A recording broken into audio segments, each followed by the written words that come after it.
What's up, guys? This is your boy JC. I'm here with my man D, and we have a new segment that collectively we're calling 8-Bit Talk, where we're going to have 8 bits of information that's circling around the internet for us to discuss pertaining to gaming. So what's up, D? How you doing? I'm alright.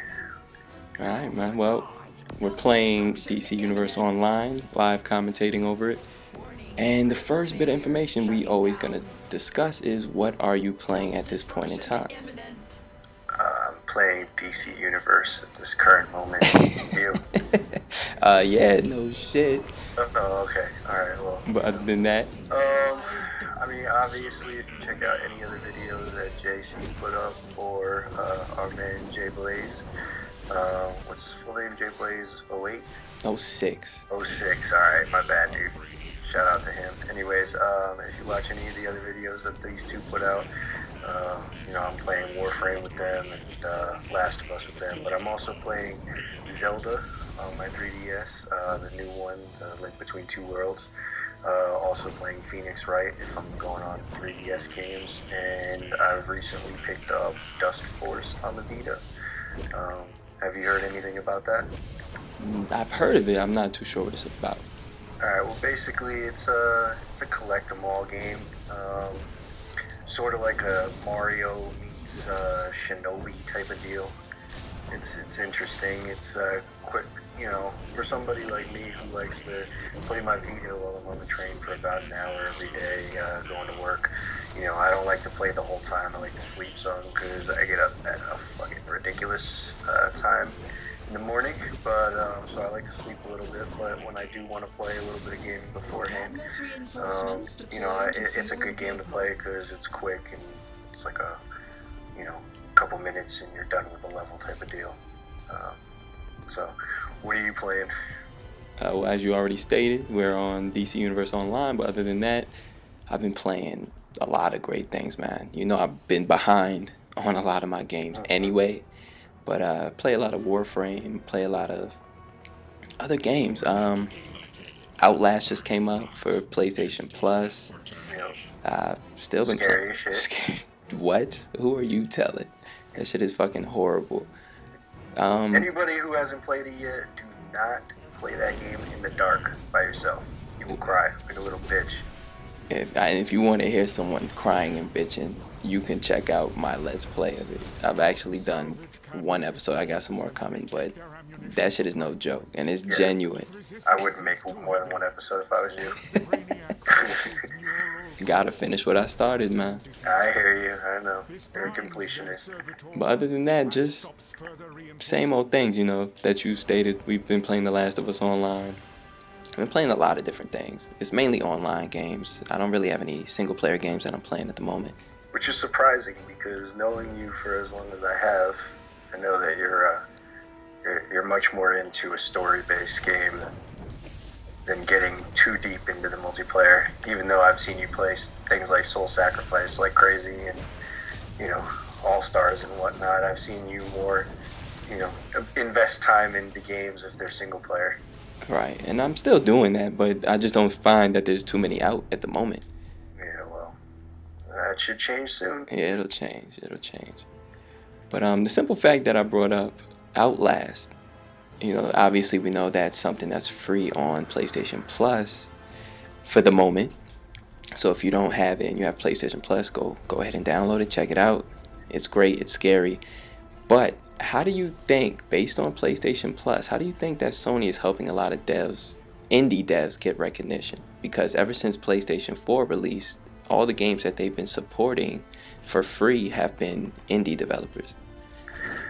Yeah, I mean, like ever since this last E3 where they pulled out like the hero WWE guy who comes to save the day and all the crowd is jumping up and down for joy with their E3 conference where they were just like, all right, so everything Xbox said, we're going to do the opposite.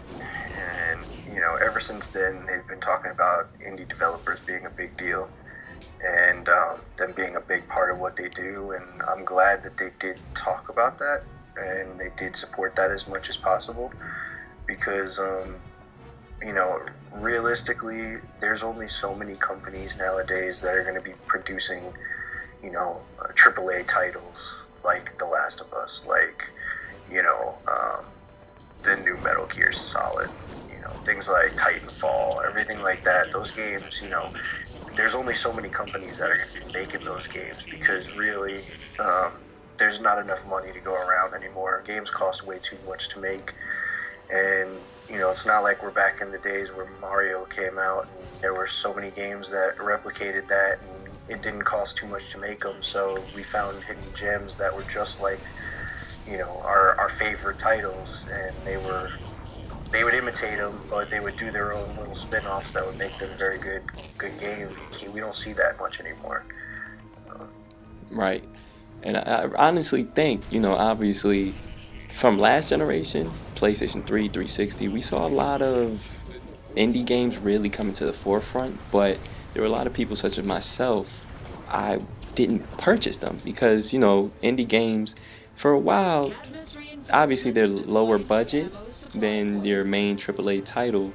But as you were touching on, a lot of these titles are AAA titles are more or less a lot of the same. It's really a copycat industry. So when you start seeing the Call of Duties doing particularly well, a lot of people start to copy that because they want to sell and they want to make money. But when you have these indie devs coming up and they're hungry, they're going to bring forth some of the best new innovative gaming that you've seen in the past 5 years or so.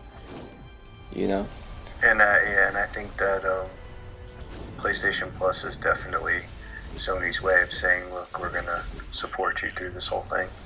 Right. And do this in the best way that we can, because frankly, Xbox did have a lot going for them for a while. They had quite a few different companies that were making some high quality games for them. I mean, originally Limbo was a Xbox arcade game. I can't think of any other ones right now, but there were plenty other ones that were out there. Braid, I think, was another one. I believe that one's moved over to other platforms as well. And I mean, there's just so many games that, Microsoft had it right when they were doing stuff like that. And I think finally Sony is getting, their head in the game a little bit better, and they're starting to realize, look, we need to do something that incentivizes, you picking us as your platform of choice versus going to the competitors. And that's where I feel like they're starting to finally figure out what they need to do in order to make this successful. Right. And if you think about it, it may be a lot of indie games, but that gives Sony the opportunity to have a lot of exclusives that are either only on PlayStation brand and maybe the PC, or simply PlayStation, period.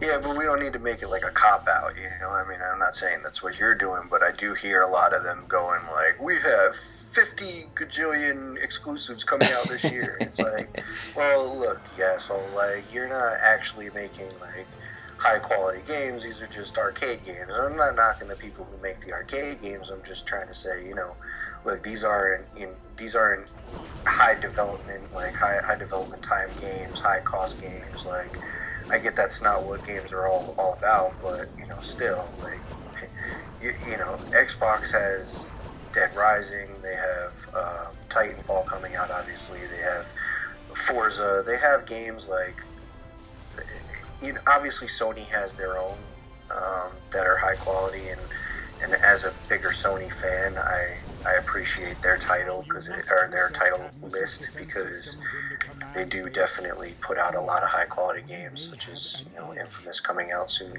But they, as far as like what Xbox is known for, Halo, Dead Rising, from all the stuff that they've had and all the high quality titles they've had, that you really can't say that exclusives are part of the arcade lineup. I feel like arcade lineups are bonuses.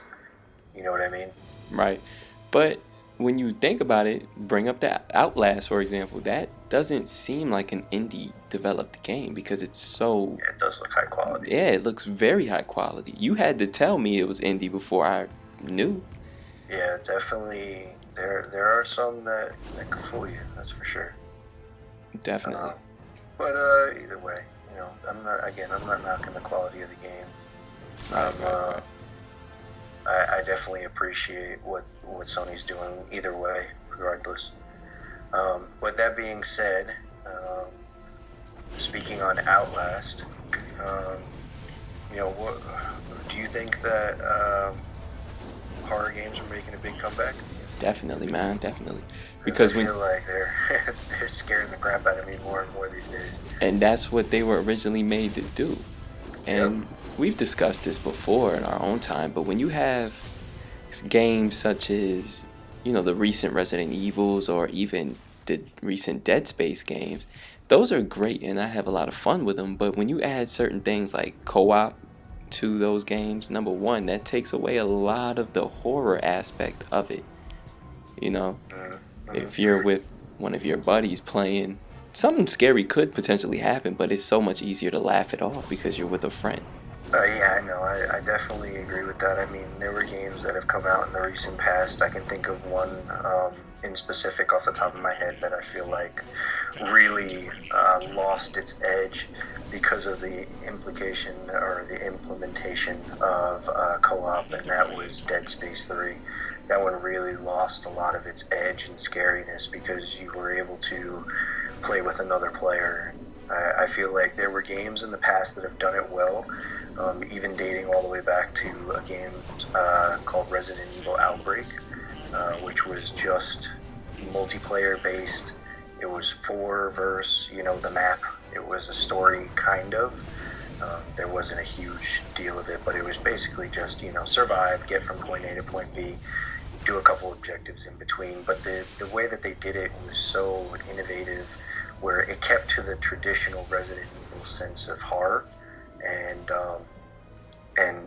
still implemented other people involved in it. And I mean, the fact that they didn't allow for voice chat, the fact that they didn't allow for much interaction outside of the game, really immersed you into the game a little bit better. And that to me was a good way of doing multiplayer horror games. But there's definitely a lot of them out there that have really started to flounder because of the implementation of multiplayer. Right. But if you even look at certain games, even if they didn't allow you to play cooperatively, you still look at some of those survival horror games, and I say that loosely, and games like Dead Space and the Resident Evils and a lot of other ones, they equipped you to the T. Like, you had so many guns and you had so much ammo to take care of your enemies however you wanted to. Yeah, you'd have a decent jump here or there, but as soon as you got over the fact that, oh shit, that scared me, you raised your gun and you started raising hell on them. And as soon as they're gone, it's not scary anymore. But when you have something like Outlast, where all you're armed with is your camera, basically having no weapons, that is terrifying. And a pants full of shit. Yeah, those are your only weapons.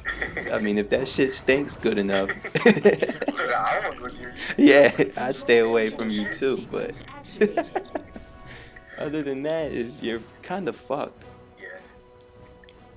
You know. I haven't gotten too far in the game, and believe me, I think this statement will hold for quite a while before I end up changing that. But yeah, so there's no other, there's no weapons in it. It's just, because I figured there are games out there that, they don't give you weapons for a while to make you feel like you're hopeless or helpless, whatever, and then they'll start to give you stuff progressively. But is that all it is? It's just your camera? Yeah, there's no weapons. Yeah, fuck that game. None. I don't know about that, man. Ever since I saw that big ass motherfucker grab me from between the debris that I was trying to get past, he says something like, little piggy or some shit. Oh, grabs you, throws you off the balcony. I'm like, nope, fuck that. Too scary. Yeah, it's like that, dude. But fuck that. Other than that, do you feel as though there are many games that are coming out that aren't out yet that we have to look forward to? I'll let you say your piece on this, but I'm definitely looking forward to South Park. South Park, Stick of Truth? Yes, on South Park Stage. No, Shaq's or Chef's Love Shack. Yeah, Stick of Truth. Yeah, I mean, there's not much to be said about that game that hasn't already been said as far as everybody's anticipation. But I mean, fuck that, I'm gonna say it anyways. Yeah, it's looks amazing. Looks funny as shit. I mean, ever since that commercial that came out, I think it was during E3. I'm not 100%, but I believe it was during E3 where they did like the fart Stan did the fart thing in his face, and made him like wiggle his hand in front of his face. I was like, yup, I'm hooked on this already. Like, I wasn't 100% sold on the game before that video came out, but ever since seeing what the game's gonna look like, and I appreciate the fact that it's made by a great developer, and I appreciate that they made it with the show creators, Trey and Matt, because just frankly, it could have been just half-assed, and we could have still been excited, but with everything that they're putting into it, I'm really definitely looking forward to that, and very excited that it finally has a release date. And for those who don't know, that's March 4th. Right. Yeah, I'm looking forward to it too. It seems like it'll be an authentic game that actually rivals an episode of the show itself. So that shit is gonna be dope. I don't know if you heard or read in Game Informer. This was quite a while ago, because you know this game was obviously supposed to come out many moons ago. But I don't know if you read a while ago, but this was actually the first time that Matt and Trey had to sit down and figure out schematically where everything was in the town, because up to that point they were kind of just like, fuck it, we're just gonna, you know, they can go wherever the hell they want, shit will just be wherever it wants to be. It's not, you know, they had no actual layout to the land. Right, because they usually just cut to a certain part of the town. Yeah, they really don't care. They never walk there. Yeah. I don't blame them either. With the amount of money they've made, it really doesn't matter. True. But other than that game, in the coming month and a half, maybe, we have The Last of Us DLC. We have what else? Infamous Second Son, obviously. Yes. Another amazing title coming out soon. All right. There's a lot to look forward to. Definitely, and obviously you were one of the avid supporters and people who have reminded me that Thief is coming out. It is. Can't wait for that. But if you notice, a lot of the games we just recognized or named, they're single player only. And I think a lot of people had issues with the simple fact that games like Infamous Second Son and even The Order, if you want to go to The Order 1886, which may not be coming out for a while, maybe till the end of the year, but a lot of people had an issue. Yeah, supposedly. But a lot of people had an issue saying, you know, no multiplayer. Is it even worth buying at this point in time? I mean, what do you think about that? I mean, I have a big issue with people who, you know, need multiplayer in all their games. And I have a bigger issue with us getting excited about things like Infamous not having multiplayer. Because I feel like, you know, while games like Last of Us came out and they had multiplayer, you had no basis to go off of before that, where you're like, oh, Last of Us had a single player game originally, and now they're creating, you know, Last of Us 2 and it's got multiplayer in it, and they're just throwing the multiplayer in it because people want multiplayer. No, I mean, a game like that, it was surprising that it had multiplayer, but it did it so well, and it did it as an original idea to start out, that, you know, it was something that we never had a chance to think twice about. And I feel like, you know, probably I would have been one of those people that was complaining that it had multiplayer if it was coming out later, because I just know that story was so amazing, and I appreciate them for everything they've done to create such a fantastic game when it comes to that. But you know, games like Infamous have never had multiplayer, and we're on the third iteration of that game, and I don't feel like it should have multiplayer, and I don't think that we should be celebrating the fact that it doesn't have multiplayer, because I think we should just come to expect that as, what it should have been. If it was anything past that, I feel like it would have been a letdown, and I would have started questioning the quality of the game. Right. And I think that's what a lot of people fail to realize. Like, not every game needs multiplayer. Some games actually strive without it.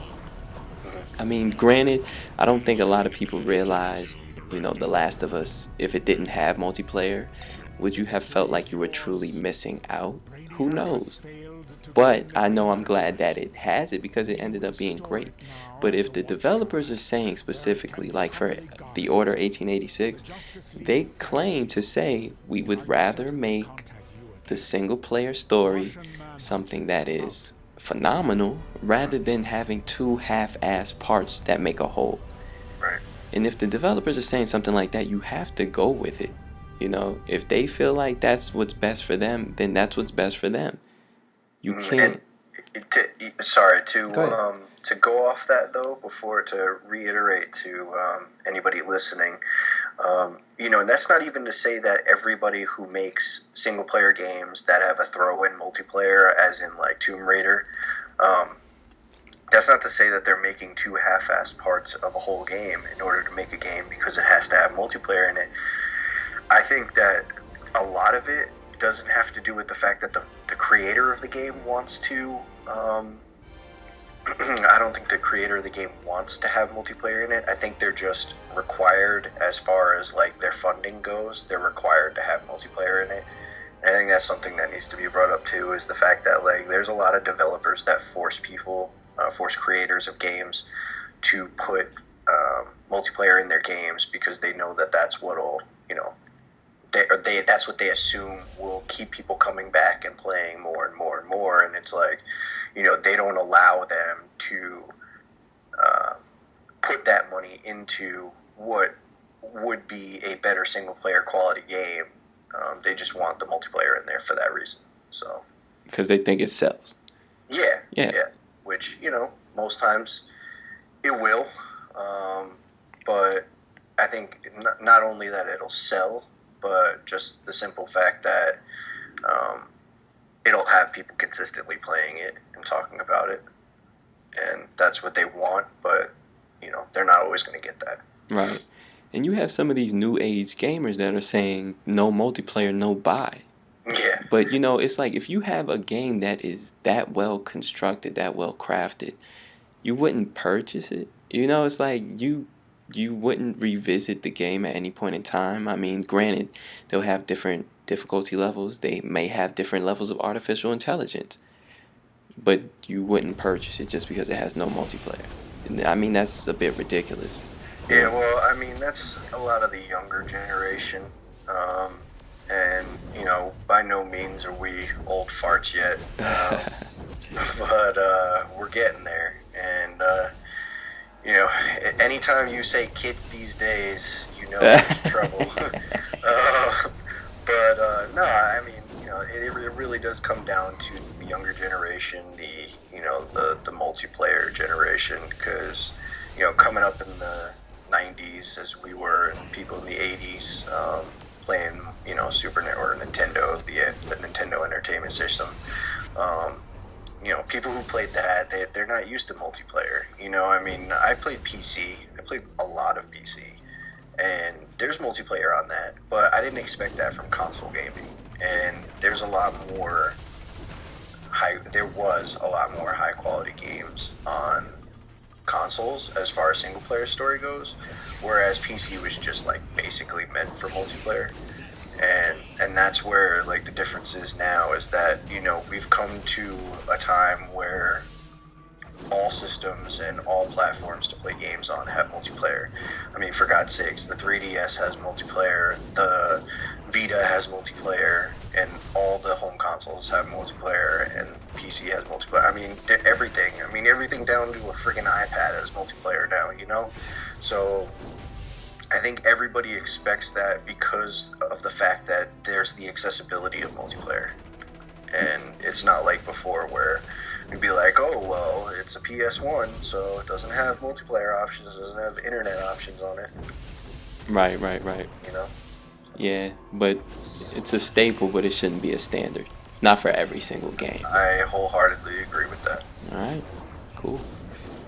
Well, what about company branding? Let's move on to the next topic. We're talking about company branding, and you spoke about the 90s and how gaming has changed. So, what about the companies that have changed over time? Because we used to have some companies when we were coming up in the 90s where if you heard they were making a game, you already knew it would be good. You didn't have to do any research or anything.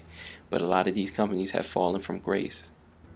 Yeah, I mean, I'll obviously let you say your piece on the ones that you enjoyed, but you know, as somebody who played PC gaming when I was younger, I would play games on the PC primarily for the graphics as opposed to playing it on a PS1 or something like that. And there were a lot of companies that would do games where you'd be like, oh, this looks amazing. And obviously today we would be laughing at the quality of graphics from back then.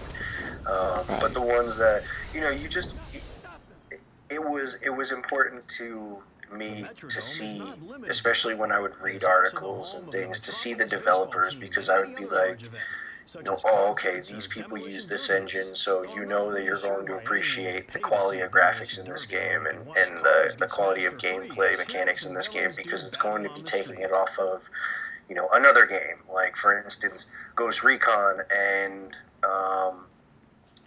Rainbow Six. You know, you'd be like, oh, okay, well, you know, while Rainbow Six is a completely different game than Ghost Recon, they still use the same type of, they use the same graphics engines. They still use the same controls for the most part. You know what I mean? Like, there was still a consistency to it. But anyways, as far as developers go, there were so many good ones back in the 90s that are just either not with us today or have fallen from grace, and they really, it's really a crapshoot as to see who, in my mind, who is really, you know, if you see a title and you see a game developer on it, you're not as excited as you would be. You know, yeah, you see Ubisoft with Watch Dogs, and it's like, oh, okay, you know, I see it's Ubisoft. Well, what's the game actually going to look like? Is it going to be good? Because, you know, it's not like the old days where you'd have games like, or you'd have developers like id, where you'd know, okay, I'm going to have a scary-ass game, and it's going to be high-quality graphics. Or Epic, which is the creators of the Unreal Tournament games, as well as Gears of War, but most notably, to me at least as a PC gamer in the 90s, the Unreal Tournament games, you would know that they were going to be making good multiplayer. Konami, obviously, with Kojima, and great story games for Metal Gear, and even Capcom for action games like Devil May Cry. I mean, I don't know about you, but every time I'd see a Capcom title come by in the 90s, I'd be like, oh, I'm going to love this game. Yeah, but every time I see him now, I cringe. Yeah. It's like, You're just like, will it be good? Won't it? yeah, We'll find out.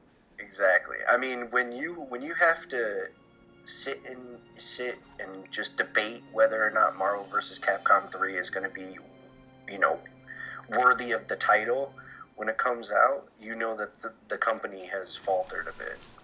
Right. Exactly. I mean, Exactly. after 2, it should have been no question that 3 was amazing, but it really, really had me going there for a minute with the graphics and the fact that all the rest of the games that have been 3D fighters have been lacking in that quality. But that's besides the point. Just, you know, it's worth noting that companies are not doing as good selling their brand name as they are the title of their games, like Infamous. And, you know, I mean, you got Naughty Dog, right? and they're the creators of Uncharted and the creators of The Last of Us. Well, I guarantee you there's kids out there today that don't even put that correlation together. They just think of them as two separate entities, and if they've even played Uncharted, I mean, there's a lot of people who haven't. But I just feel like, they don't have the same punch as they used to. Right. Not Right. Naughty Dog, I just mean Yeah, I understand what you're saying. But I mean, hey, you can't really. A lot of companies have rested on their laurels, for too long, so that puts them in the predicament that, they feel We're as looking though at you, EA. they feel as though they're gonna come out on top anyway, and they're at the point where they've established themselves, so now they're trying to make money, and For sure. that's it. So will a good game come out by these developers every once in a blue? Yeah, but that's why going back to the indies, we need them. We really need them. Yeah, we need the heart and soul of the gaming. Right. That's what it is. Right. They're the people who are still passionate about this. I mean, there's companies out there that are obviously still passionate about this, but they're they don't have their heart and soul in it like a person who's making their first title and seeking that approval of the community. Right. The community that they grew up being a part of. Right. There's nothing better than that. Right. Good stuff, man. Good stuff. But let's go on to the last topic for 8-bit. Lastly is gaming peripherals. I want to know, is it more important to spend the money towards making your overall experience better or for buying new games instead? Because I know I'm more likely, because I always have a peripheral I want to buy, but I'm more likely to simply purchase a new game when the game comes out rather than putting the peripheral at the forefront, because I just feel as though I need to get this game, especially if I've been looking forward to it for a while. I mean, for the sake of argument, I am for peripherals. There's the new gold PlayStation headset that just got announced, and I'm 1 foot out the door when it comes to getting ready to go to the store and buy it. I'm very excited about it. I think as a person who uses headphones for damn near everything these days, and the fact that staying with my folks again, having the ability to listen to it at the highest level and the highest volume that I can possibly stand with my ears without making them bleed. I like the high quality. I don't want to have to be pissing anybody off at 2 a.m. because I want to listen to it loud and I want to immerse myself in a game, and it makes the overall experience for me a lot better. But you're right. It's one of those questions in your head where, is it worth spending $100 on an item such as the PlayStation Gold headset that's coming out, or spending, $10, $15 more depending on tax?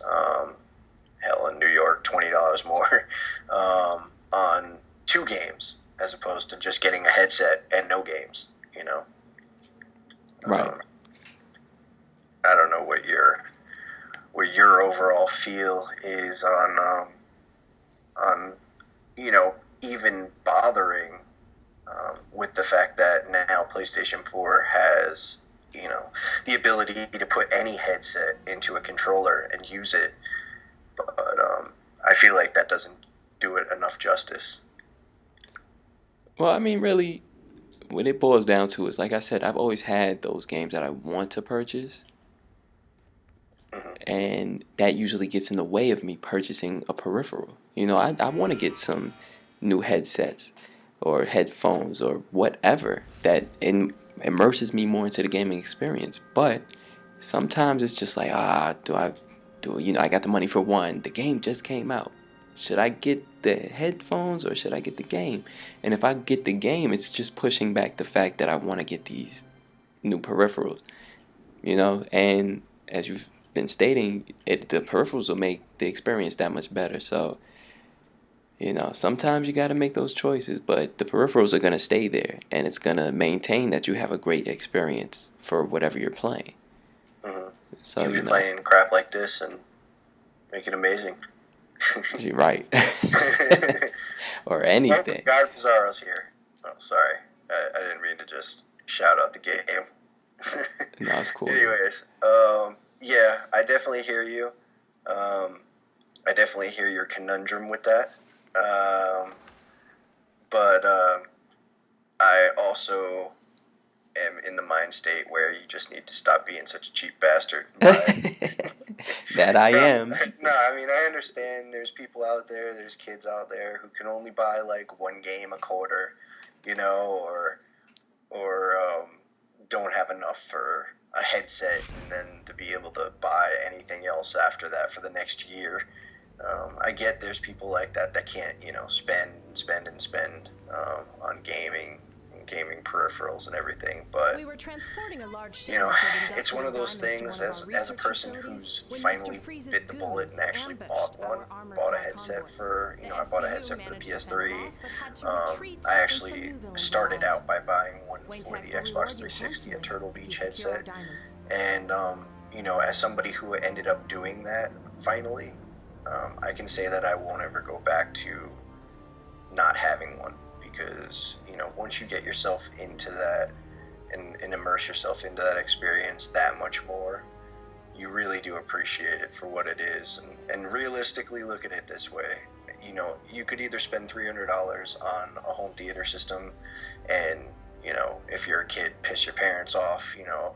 If you're a nerd with a girlfriend, piss your significant other off, whatever, while they're trying to sleep and you're blasting your music or you're blasting your games at full volume on a home theater system that you just spent $300 on. Or you could turn around and you can buy a $100 pair of headphones and, be in your own world. And frankly, for people who have kids, that's probably what you want to be doing anyways. Very true. Just to shut those little bastards up. But yeah, so I mean, I'm for it, but I definitely see the other side of it with, especially with things like Infamous coming around the corner. If somebody doesn't want to spend too much money and they want to be able to save for something like Infamous or something like Titanfall, I understand saving the money rather than spending it on a peripheral. But if you have the money to pick up both, then why not? Yeah, I feel you, man. Definitely. That's cool though. Anything you want to add? That was our 8 bits. Yeah. No, I don't know. Yeah, no. Yeah, no, I was just leaving you in suspense there. No, I'm good. I think I've gotten everything I wanted to talk in. How about you? Definitely, man. This is something we'll be doing. Yep. We're not sure, every week, every other week. We'll keep you guys informed. Definitely have to leave comments on his page. Let us know if there's anything you'd like us to talk about. And, we definitely want to start thinking of other ways to get people involved. One of the ones that we've talked about in specific is streaming while we're doing this. And, we'd like to get some feedback on that idea. So don't forget to leave us some feedback on whether or not you'd like to come in and watch us stream this and we answer your questions outright while we're recording. And if not for a live stream, if you guys have any news that you want to provide, that you would like us to speak on, or any questions that you would like us to talk on, even if it's not a live stream, just leave it on the comments in this one and we'll definitely get to it next time around. All right? Or we'll just ignore you and say fuck you. I won't do that. Okay. But once again, it's JC and my man D, and we'll be bringing you some more. All right? Take it easy. Later. Peace.